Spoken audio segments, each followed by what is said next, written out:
ఇప్పుడే country delight యాప్ని download చేసుకోండి. Download the country delight app now. So ప్రస్తుతం చిత్ర సంగీత దర్శకులు సంగీత సెన్సేషన్ అని చెప్పచ్చు తమన్ గారు మనతో ఉన్నారు. Very happy to talk to him. Thaman గారు నమస్కారం అండి. నమస్కారం. ఒక్కరైతే మాస్ తమన్ గారు, ఇద్దరైతే ఊరమాస్, ముగ్గురు కలిస్తే వేరే ఊరమాస్. So welcome Suman TV. Thank you so much. Thank you. Yeah, so ఎలా ఉంది అఖండ 2? ఈ క్వశ్చన్ అడక్క మానలేను. అసలు మ్యూజిక్ అయితే అదరగొట్టేసింది, శివతాండవం అంతా కూడా. ఈ అఖండ 2 అదే నేను బోయపాటి గారు the day one we started. First Akhanda was surprise, ఇది రిప్రైజ్.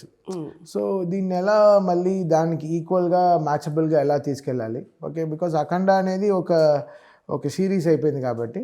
సో అది లైఫ్ టైం ఇంకా అఖండ 4, అఖండ 5 ఇంకా దాన్ని ఎంతైనా దానికి బలం పెంచుతూ వెళ్ళొచ్చు. So Akhanda is like our Avengers in Shivudu form. So Boyapati garu like put it best, అంతే. People will love, will have so much of fun. Comparisons వస్తాయి, but this Akhanda will have its. అంటే ఫస్ట్ దాంతో కంపారిజన్స్ వస్తాయి. ఆబ్వియస్లీ సక్సెస్ అయిన సినిమాతో ఇప్పుడు Baahubali 1 release అయింది, 1 అంత లేదురా 2లో అన్నారు, but 2 took its stride. So అలా ఇనిషియల్గా కొన్ని హికప్స్ ఉండొచ్చు, but he manage really good. Boyapati గారు ఎంత సార్, బట్ బ్యాక్గ్రౌండ్ స్కోర్ కూడా చాలా బాగా వచ్చింది. And really excited. అంటే ఆయన టువర్డ్స్ సినిమా ఎలా ఉందో దానికి 100% ప్రాణం పెట్టేశాం. ఇంకా బ్యాక్గ్రౌండ్ స్కోర్ బాలయ్య గారిని స్క్రీన్ మీద చూసినప్పుడు ఏంటి మీ రెస్పాన్స్ ఏమిటి? అది ఎప్పుడు ఆ ఫ్రిక్షన్ నాకు బ్రెయిన్లో ఏం జరుగుతుందో అర్థం కాదు. So it will take its full తీసేసుకుంటుంది. ఇంకా 70mm మనం థియేటర్ని మనం ఎలా సౌండ్తో నింపగలము. సో ఇంకా అన్ని ఫ్రీక్వెన్సీస్ లాక్ చేసి పంపిస్తాం. అది బాలయ్య గారు is taking that music also. ఆయన స్క్రీన్ ప్రెసెన్స్ కానీ everything is taking that music also.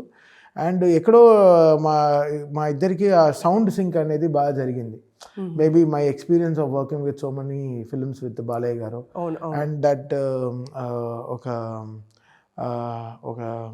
ఇంత యాక్టర్స్ ఇంత చాలా రోజులుగా ఒక 50 yearsగా మనం చూస్తున్న బాలయ్య గారిని ఎలా ఇప్పుడు అనిరుద్ధ్కి రజనీకాంత్ ఎలా ఎక్స్పెరిమెంటల్గా చేస్తున్నాడో అలా నాకు బాలయ్య గారిది ఒక ఎక్స్పెరిమెంటల్గా వర్క్ జరుగుతుంది అనమాట. So I'm really enjoying this space of, అంటే ఎవ్రీ బాలయ్య గారి film is 10th exam for us, అంతే. ఇంతమంది సూపర్ స్టార్స్తో వర్క్ చేస్తారు మీరు, ఒక్కొక్కరికి వేరియేషన్. అసలు మీ సినిమాల జాబితా చూస్తే 16 ఏళ్లలో మీకు 150 సినిమాల దాకా వచ్చాయి, దగ్గర 149 176 అయింది. మా లెక్కలన్నీ తప్పు అయితే. అంటే సంవత్సరానికి ఎన్ని సినిమాలు చేస్తున్నట్టు నాకు తెలియదు. మీకు ఎలా కుదురుకుంటుంది అసలు? నేను లెక్క అవన్నీ చూసింది లేదు యాక్చువల్లీ. నిజంగా నాకు అరవింద సమేత చూసేటప్పుడు నాకే తెలియదు 100th ఫిల్మ్ అని, నేను లెక్కే తెలియదు. తర్వాత నాకు మన ఐపీఆర్ఎస్ సొసైటీ నుంచి నాకు లెటర్ పంపించారు, కంగ్రాట్స్ మీ 100th ఫిల్మ్ అరవింద సమేత అని. వాళ్ళు ఐపీఆర్ఎస్ అప్పుడు యాక్టివేట్ అయింది, ఇండియన్ పర్ఫార్మెన్స్ రైట్స్ సొసైటీ వాళ్ళు యాక్టివేట్ అయ్యారు. జావేద్ అఖ్తర్ గారు, శంకర్ మాధవన్ గారు, మన సాహితీ గారు, లిరిక్ రైటర్ సాహితీ గారు, వీళ్ళందరూ కూర్చుని they won the law of getting our ఇది రాయల్టీ అనమాట. అప్పుడు దే గేవ్ ద రికగ్నిషన్, మీ 100th ఫిల్మ్ కంగ్రాచులేషన్స్. అప్పుడు త్రివిక్రమ్ గారికి వెళ్ళి చెప్పాను, సార్ 99 సినిమాలు పట్టింది నాకు మీ దగ్గర రావడానికి, మీ చెవుల దగ్గర రావడానికి అని చెప్పి. So that's where our journey started in a big way. So very very exciting. And నేను లెక్కలు I don't see, I just work. అంటే మీకు సెపరేట్ టీమ్స్ ఉంటాయా? ఒక టీం ఒక తమన్ గారి నుంచి మహేష్ బాబు గారు, పవన్ కళ్యాణ్ గారు, ఇంకా అసలు చెప్పుకుంటూ పోతే అంటే రామ్ చరణ్ గారు, ఇక్కడ బాలకృష్ణ గారు, ఇంకేంటి అందరూ, అసలు అందరి పేర్లు వచ్చేసాయి, జూనియర్ ఎన్టీఆర్ గారు. అంటే there is nobody you have not worked with. Yes, so now it's complete. So had ఒక పవన్ కళ్యాణ్ గారు, ప్రభాస్ గారు, హ్యాడ్ రాజాసాబ్ తోటి ఉంది. సో రాజాసాబ్తో complete completion of all actors. I'm really excited. How do you show variation? అంటే ఒక తమన్ గారు కాబట్టి మ్యూజిక్ ఒకేలా ఉంటుందంటారా? వాళ్ళ బాడీ లాంగ్వేజ్ కి మారుతుంటాయి, ఎవ్రీథింగ్ చేంజెస్. బాడీ లాంగ్వేజ్ మారుతూ ఉంటాయి. ఒకరిలాగా ఇంకొకరు కొట్టలేం, చేయలేం. అది ఒక డిజైన్ తీసేసుకుంటాం. కొంచెం ఎగ్జాంపుల్ ఇస్తారా? చెప్పలేను, అది it's not explainable in words. So అసలు అయితే వేరియేషన్ కి there is no language, you just instinctively show it. ఇప్పుడు మహేష్ బాబు గారికి కూర్చున్నప్పుడు అదేదో డిఫరెంట్ అయిన ఒక మోడ్ తీసుకుంటుంది, ఒక అదేదో ఒక కైండ్ ఆఫ్ యాటిట్యూడ్ తీసుకుంటుంది. లైక్ దూకుడు, బిజినెస్ మ్యాన్, ఆగడు, గుంటూరు కారం, సర్కారు వారి పాట, ఈ టూ కిడ్స్ ఒక రూట్ తీసుకుంటుంది. ఎన్టీఆర్ గారికి ఒకలా ఉంటుంది, జూనియర్ ఎన్టీఆర్ గారికి ఒక రూట్లో ఉంటుంది, అరవింద సమేత అది ఒకలాగా ఒక రూట్లో ఉంటుంది. బాలకృష్ణ గారికి it will take a different route. So you can't, మీరు అందరికీ ఒకేలా కొట్టలేరు. It won't. ఇప్పుడు మీరు ఓజీ చూసారంటే it will be complete different transformation. చూసా, థియేటర్లో చూసి అప్పుడు మేము కాల్ చేశాం కదా. సారీ, మాట్లాడారా? మాట్లాడాం అసలు మొత్తం, అంటే చైనీస్ మ్యూజిక్ అవన్నీ కూడా మనం అదే మార్షల్ ఆర్ట్స్ మ్యూజిక్ గురించి కూడా మాట్లాడుకున్నాం. So OG was very good experimental and totally ఒక న్యూ ఈడిఎం కల్చర్, ఒక టాలీవుడ్ మ్యూజిక్కి ఇప్పుడుండే జెన్ బీటా, జెన్జీ పీపుల్కి ఎలా మ్యూజిక్ వెళ్ళి కూర్చోవాలి. So that enthral so much. So that was a good exercise for us. So అలాంటి సినిమా వచ్చింది కాబట్టి we had to work on that space. అన్ని సినిమాలకి అది కొట్టలేము, మళ్ళీ ఈడిఎం సింక్ అవ్వు. But we're trying to infuse maximum electronic music possible to all the thing. ఇప్పుడు అఖండ తాండవంలో చాలా ఎక్స్పెరిమెంట్ చేసాం, చాలా శివుడు ట్రాన్స్ మ్యూజిక్ తాండవం అని ఇచ్చేసారు, వర్డ్ ఇచ్చారు కాబట్టి. సో రిథమిక్గా ఎంత ఎక్స్పెరిమెంట్ చేయగలము, సినిమాని ఎంత కొత్తగా తీసుకెళ్ళాము జనాలకి, ఇంతవరకు వాళ్ళు వినని సౌండ్ ఎలా తీసుకురావడం అనేది ఆ 9 songs జ్యూక్ బాక్స్లో చాలా హెల్ప్ చేసింది.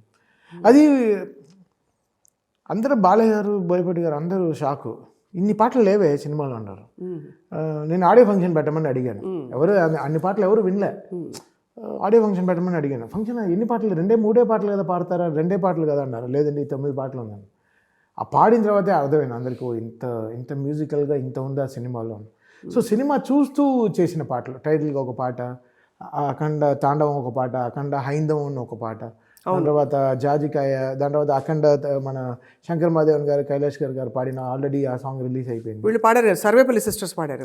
వాళ్ళు పాడింది హైందవం. మన సౌందర్య ఐశ్వర్య సిస్టర్స్ వాళ్ళు పాడింది, ఎంఎస్ సుబ్బలక్ష్మి గారు, ముని మనోరాలు వాళ్ళు పాడింది హైందవం పాడారు. అది కాకుండా ఇంకో గంగాధర శంకర ఒక సాంగ్ పాడారు. సో ఒక 9 songs అలా సినిమా తీసేసుకుంది. ఎటు మెలడికల్గా ఎంత హై చేయాలని అనుకున్నాను. ఎక్కువ అనుకోవడం అనిపిస్తుంది, బ్యాక్గ్రౌండ్లో ప్లే అవుతూ ఉంటాయి, అంటే స్టోరీ నడుస్తున్నప్పుడు స్టోరీ ప్రోగ్రెషన్కి వాడేవే కదా అన్ని. అంతే బికాస్ సాంగ్స్ అంటూ సపరేట్గా ఈ సినిమాలో ఏం లేదు. అంటే బాలకృష్ణ గారికి హీరోయిన్ కి ఒక పాట ఉంది కదా, ఇది బాలకృష్ణ గారికి హీరోయిన్ కి లేదా పాట, అదే జాజికాయ ఒక పాట, శ్రేయా ఘోషల్ గారు పాడారు కదా. అవును జాజికాయ. బికాస్ ఆ బ్లాక్ బస్టర్ వైబ్స్ తెద్దామని, బికాస్ బ్లాక్ బస్టర్ ఆవిడే పాడే శ్రేయా ఘోషల్. సో మా సాంగ్కి నాకు జనరల్గా మెలడిజం కోసం వెళ్తాం శ్రేయాకి. నేను ఒకసారి కొంచెం డిఫరెంట్గా ట్రై చేసాం. టింబరే మారిపోయింది. నేను షాక్ విని శ్రేయా ఘోషల్ గారి వాయిస్ అని మళ్ళీ లేబుల్ వెళ్ళి చూశాను ఆవిడే. తను కూడా బూచాడే తర్వాత బాగా ఎక్స్పెరిమెంట్ చేయడం స్టార్ట్ చేసింది. ఇప్పుడు ఏ నాయక్ పాట, బూచాడే పాటలు, ఇవన్నీ experimented so much. Blockbuster song కానీ, దాని తర్వాత I enjoy so much working with Shreya. She is very very good. Because తను there is so much of versatility, no. So అన్నీ తెలుసు, తెలియదు ఇంకేం లేదు. మలయాళం లాంగ్వేజ్, తులు లాంగ్వేజ్, కష్టమైన లాంగ్వేజ్ కూడా పాటలు పాడేస్తుంది. సో ఇంకా she's got everything in her film. She is so blessed. So మనం ఇంకా ట్రాక్ తీసుకెళ్ళి ఇస్తే ఇంకా చూయింగం లాగా నవ్వులేయడం అంతే. ఎంత కష్టమైన పాట 15 నిమిషాలు. ఇంకా మేము కొంచెం ఒక్కడు నుంచి మాకు ట్రావెల్ ఉంది కాబట్టి, నేను శ్రేయా ఘోషల్ 23-24 ఏళ్ళగా మాకు ట్రావెల్ ఉంది కాబట్టి, సో ఇంకా మొత్తం ఊర్లో ఉండే అన్ని చెత్త అంతా మాట్లాడుకుని వాళ్ళేం చేస్తారు, ఇది అసలు దాలో ఒక 3 గంటల సేపు పోతుంది తప్ప, బట్ రికార్డింగ్ టైం 15-20 minutes. ఆవిడ షీ హస్ గ్రోన్ ట్రెమెండస్లీ అప్పటి నుంచి. అవును, మిమ్మల్ని చూసి కూడా ఆవిడ అలాగే ఫీల్ అవుతుంది అంతే. Because we travel lot, very good friends basically. So కనకవ చేత ఒక పాట పాడించారు, ఒక మంచి పాట. అసలు ఈవెంట్లో బాలకృష్ణ గారు పొంగిపోతున్నారు ఆవిడ వాయిస్ వింటుంటే. ఆయన ఎవరికి తెలియదు ఇలాంటి పాట ఇలా ఉంది సినిమాలో. డైరెక్టర్ గారికి కూడా లాస్ట్ 3 days ముందరే అన్నీ విన్నారు. అంతవరకు వేరే వేరే సింగర్స్తో ఉండింది. సో ఆడియో ఇంకా లాంచ్ అయిపోతుంది అనే ప్రెషర్లో అందరినీ పాడించి మొత్తం రెడీ చేసి, బికాజ్ అప్పుడే అందరినీ రప్పించాం. వీళ్ళు కూడా Margali season, Carnatic season start అయిపోతుంది కాబట్టి, సో ఐశ్వర్య సిస్టర్స్ కానీ, సర్వేపల్లి సిస్టర్స్ కానీ, సో వీళ్ళందరినీ ఆ సీజన్ ముందరే పాడించి ఫినిష్ చేసేద్దామని చెప్పి, సో వాళ్ళకి చాలా కర్ణాటిక్ ఇవన్నీ ఉంటాయి, రిహార్సల్స్ అన్నీ ఉంటాయి. సో వాళ్ళని అప్పుడే 1 day ముందర రప్పించి మొత్తం ప్రసాద్ ల్యాబ్లో కూర్చి మొత్తం రికార్డ్ చేసి చక్కగా అని వాళ్ళకి పాటలన్నీ చూపించి, అసలు రియల్లీ ఎంత సో మచ్. అండ్ వాళ్ళ మిశ్రా బ్రదర్స్, అవును, మన దీనికోసం ఛాన్స్ కోసం మథురా నుంచి వచ్చారు. వాళ్ళు ఫస్ట్ ఏంటండి వాళ్ళ స్పెషల్ చెప్పరా కొంచెం? వాళ్ళ అసలు వాళ్ళ కంఠం సో గుడ్ అండి. ఇంటర్వెల్లో వీళ్ళు వింటారు కదా రేపు సినిమా రిలీజ్ అయినప్పుడు, మై గాడ్ మ్యాసివ్ ఉంటుంది, మ్యాసివ్ ఉంటుంది. ఆ ఇంటర్వెల్లో బాలయ్య గారు వచ్చినప్పుడు వస్తుంది వీళ్ళ వాయిస్, అమ్మ అసలు అలా లేస్తుంది ఒక నిమిషం, అలా దేవుడు వచ్చినట్టు ఉంటుంది. సో అన్నీ ఎక్స్పెరిమెంటే ఇవన్నీ. ఇన్స్టాగ్రామ్లో వీఆర్ ఎక్సర్సైజింగ్ లాస్ట్ 6-7 monthsగా సినిమా ప్రారంభం అయిన నుంచి శివుడి పైన ఏంటి ఏమేమి స్తోత్రాలు తీసుకోవాలి, టీం రోజు రా పబ్బుకి పోదాం, రా ఇటు పోదాం, ఇట్లు పోదాము, అటు పోదాం, స్పైస్ వెన్యూ పోదాం, రెస్టారెంట్ పోదాం అంటే వచ్చేస్తారు. బట్ వీళ్ళంతా గుడికి తీసుకెళ్దాం చాలా కష్టం.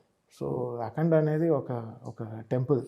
ఆ టెంపుల్లో ఇంకా వెళ్ళి మేము డీజే కొట్టాం అనమాట, అంతే.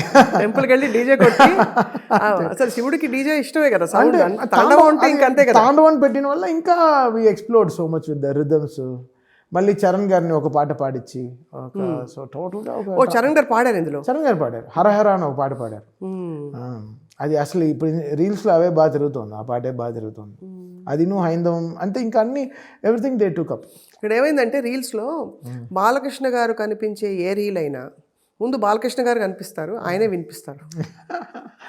ఆయన లైక్ అంటే ఈజ్ అ పవర్, అంతే, ఎక్స్ప్లెయిన్ చేయలేని పవర్, అంతే ఎక్స్ప్లెయిన్. అది అంతే, అది ప్యూర్ సోల్.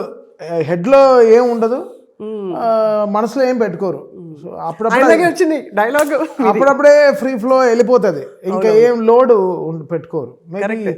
మేబీ అదే నేను అదే చెప్తాను కదా, బాడీలో వెయిట్ ఉంటుంది కాబట్టి హెడ్లో వెయిటే ఉండదు మాకు, ఎలా వెళ్ళిపోతూ ఉంటాం. ఆయన అనేసారు కదా అంత ఎమోషన్తో, నందమూరి తమన్.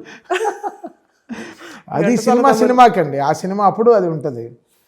మళ్ళీ ఓజీ రిలీజ్ అయినప్పుడు కొండేదల తమన్ అన్నారు, తెలుసు కదా రిలీజ్ అయినప్పుడు జొన్నలగడ్డ తమన్ అన్నారు, రే ఆపండ్రా ఇంకా అన్నారు. సో ఇంకా అది సినిమాకి అది they want to attach there name. That is because I think మీరు చిన్న పిల్లాడిగా ఇక్కడ ఇండస్ట్రీలో పెరిగారు కాబట్టి అందరికీ ఒకలాంటి ఒక ముద్దు మిమ్మల్ని చూస్తే, అంతే కదా, మన పిల్లాడు అనే మనం దీన్ని అన్ని ఓన్ చేసుకుంటే అది మనకి చాలా షోల్డర్స్ హెవీ అయిపోతాయి.